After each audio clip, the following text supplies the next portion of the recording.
On May 15, 1862, President Abraham Lincoln established the United States Department of Agriculture, a pivotal moment in American history.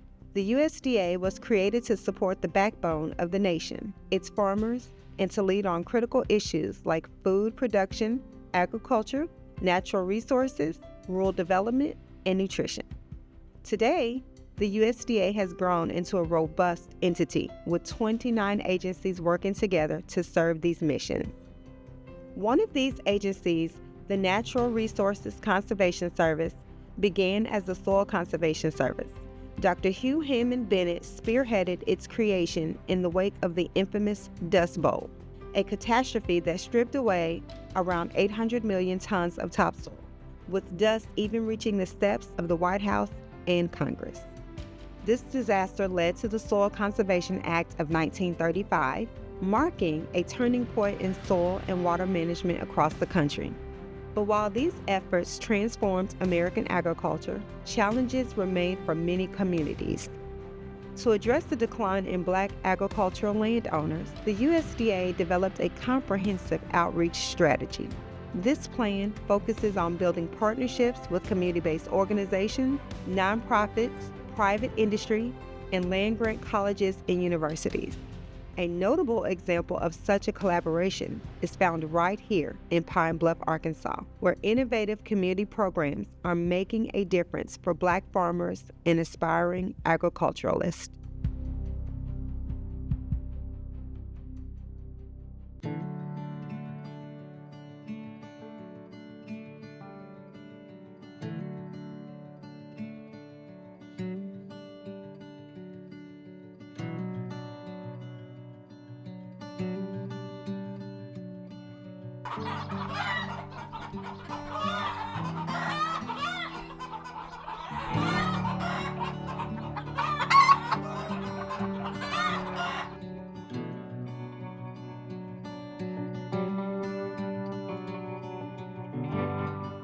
Right now, there's a major focus on training young Black and brown individuals to increase their interest in agriculture, both on the business side as well as obtaining careers in agriculture.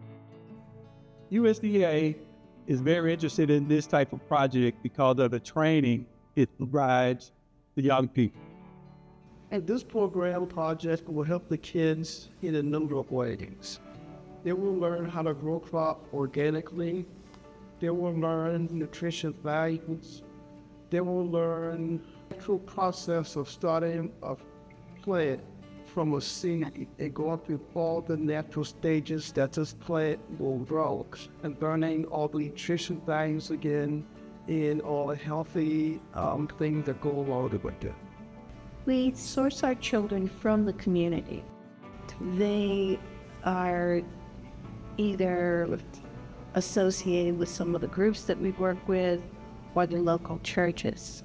Their parents and their grandparents work with them. They come out to different events that we sponsor, and the children are happy to have their grandparents and their parents help them. I decided to participate in a peaceful science project because I saw it as an opportunity to grow something new. And also, it was an opportunity to get into farming, which is something I've always been interested in. Some things that have excited me about this project is coming back and seeing the plants grow. I really like that. And also, some things that I've learned about small-scale farming. Everything is really organic and sustainable. Well, the main thing that has excited me about this project is getting to learn different plants and learning when plants grow in different seasons.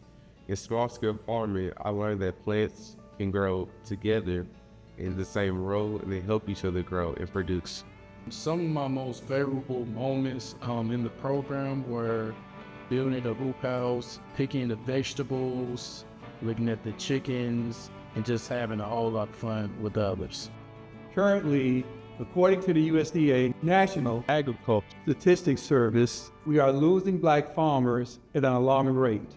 In addition, less and less students are seeking careers at our historically Black colleges and universities relating to agriculture.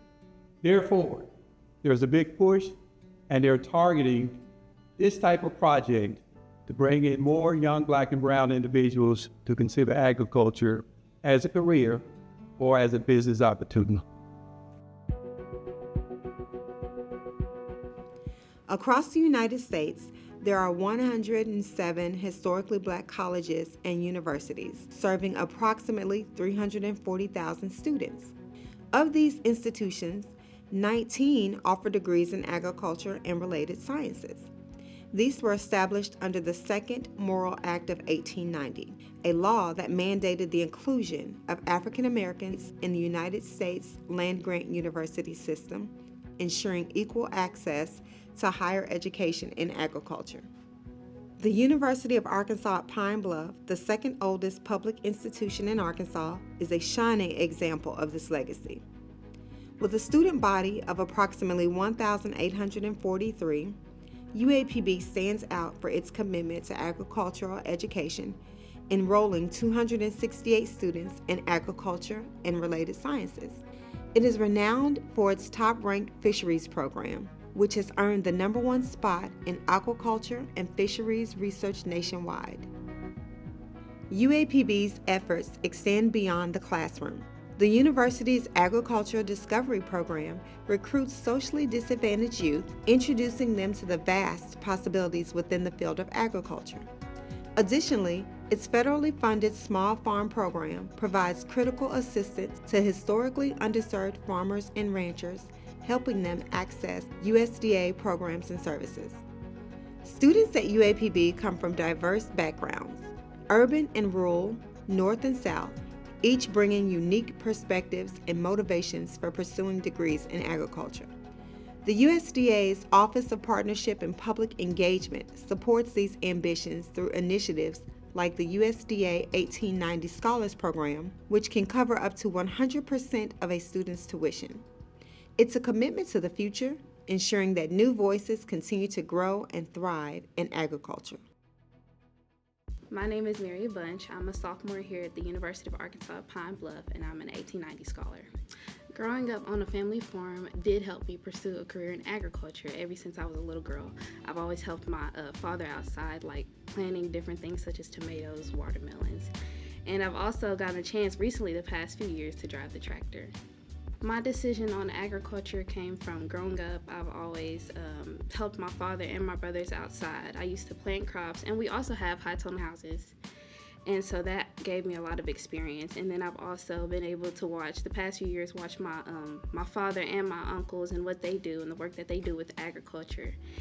My name is Victor Dupree. I'm a student at the University of Arkansas Pine Bluff, and I'm currently a sophomore on scholarship with the 1890. My knowledge of rural and urban agriculture is that both of them are needed, even though they're different in their own ways. I kind of grew up more around urban agriculture. In my high school, we had a rooftop gardening club, and I was part of their 4-H club.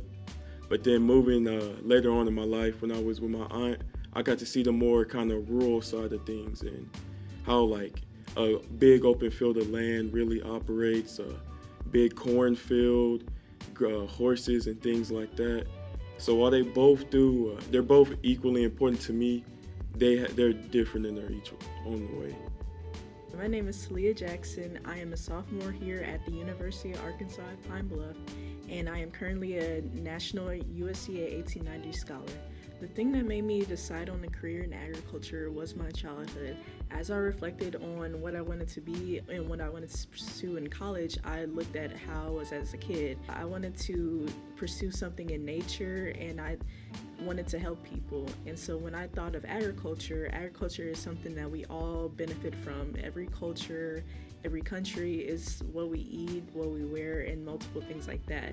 And so what I wanted to do in life, I wanted to help people. And so through agriculture, I wanted to teach others and just better the world. My knowledge of rural and urban agriculture comes from my childhood. I grew up in an urban town, Baton Rouge, Louisiana. The University of Arkansas at Pine Bluff helped me expand my knowledge of both rural and urban agriculture. Specifically this summer, I was able to intern with farmers this summer in rural Mississippi, and I was able to talk with them and find out how being in a rural environment affects agriculture and their perspective. Some of the ideas that I have about eliminating the barriers to recruiting Black and brown students would be to become more active in programs in the elementary school level, junior high school level. We have what we refer to as the Agricultural Discovery Program it starts with junior high school students, like a summer program where they come on campus and stay on campus, live on campus for approximately 2 weeks, and they are able to experience the different programs that we have available. They go on tours related to agriculture-related activities, to other farm businesses, companies that sell agricultural products.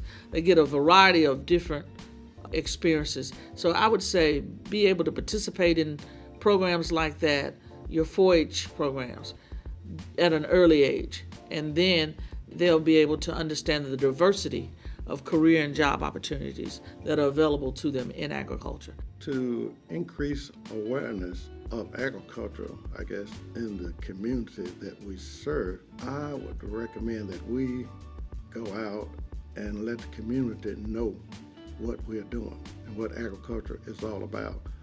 We must let them know that agriculture is more than just what they see, which is driving the tractor, maybe harvesting, those sort of things. Okay? That's what they see, and that's what they think agriculture is.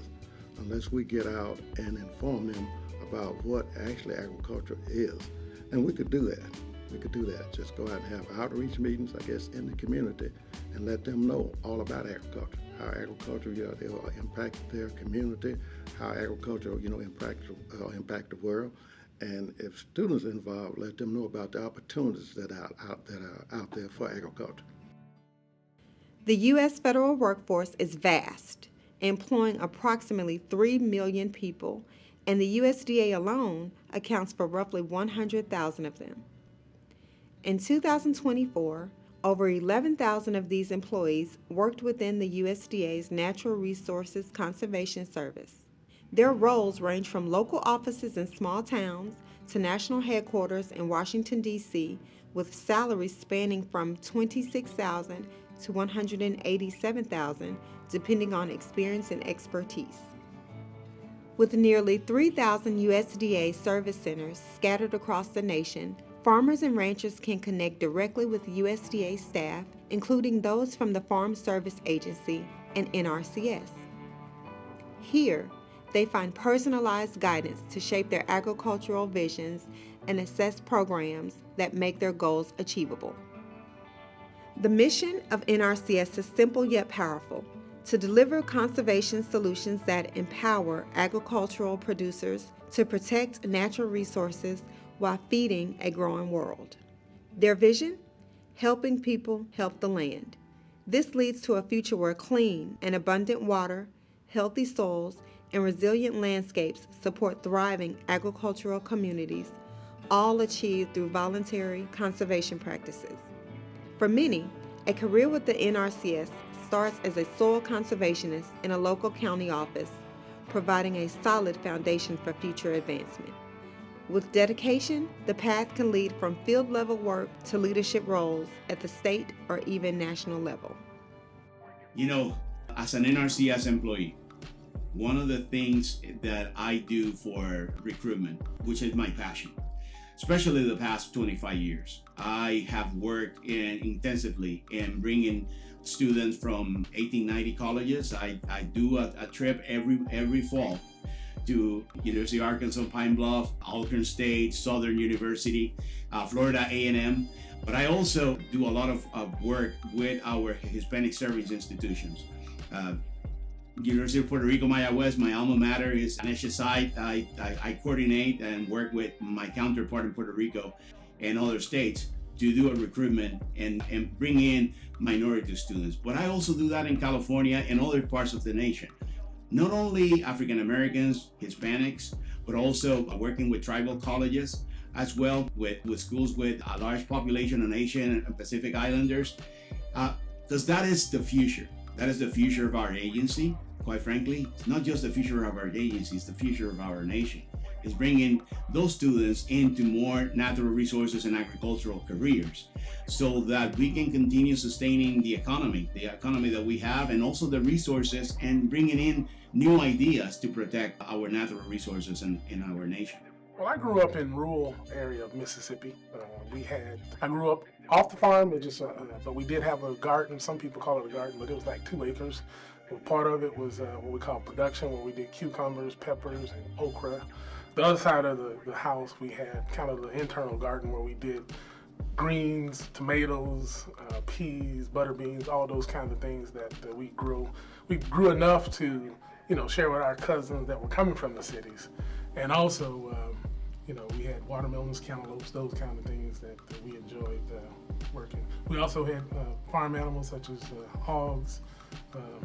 I used to say we had hogs, but we didn't have enough to say we had swine. We just had hogs. We had some cattle, but we didn't have enough to say cattle. We just had cows. But we had enough to get along, and we would have the community festival where you do the hogs and have everybody come and do those kind of things. So I kind of grew up on that. And as I got older, I got into hauling hay and those kinds of things. And as I got a little older than that, old enough to drive, my cousin, who had 3 John Deere tractors, and the community would just hire him out to disc the gardens in the beginning of the spring, and he eventually hired me out to go do the gardening and to do the disking to get the gardens ready for planting. So I did a lot of that. That was my experience. So I grew up around ag, doing ag all my life. So that got me interested in agriculture. I came about my career within RCS sort of by accident, so to speak. I grew up in the inner city in a small town in east central Mississippi and worked day to day with my grandfather on the farm as a young man. And as I grew older through high school, I actually took over the day-to-day operations of the farm, a small cattle farm, but that kind of gave me my sense of love of the farm. And being outside grew from that perspective. And as time went on, going to college, I was intrigued with agriculture and outside work, more or less. So that drove me to my career in agriculture.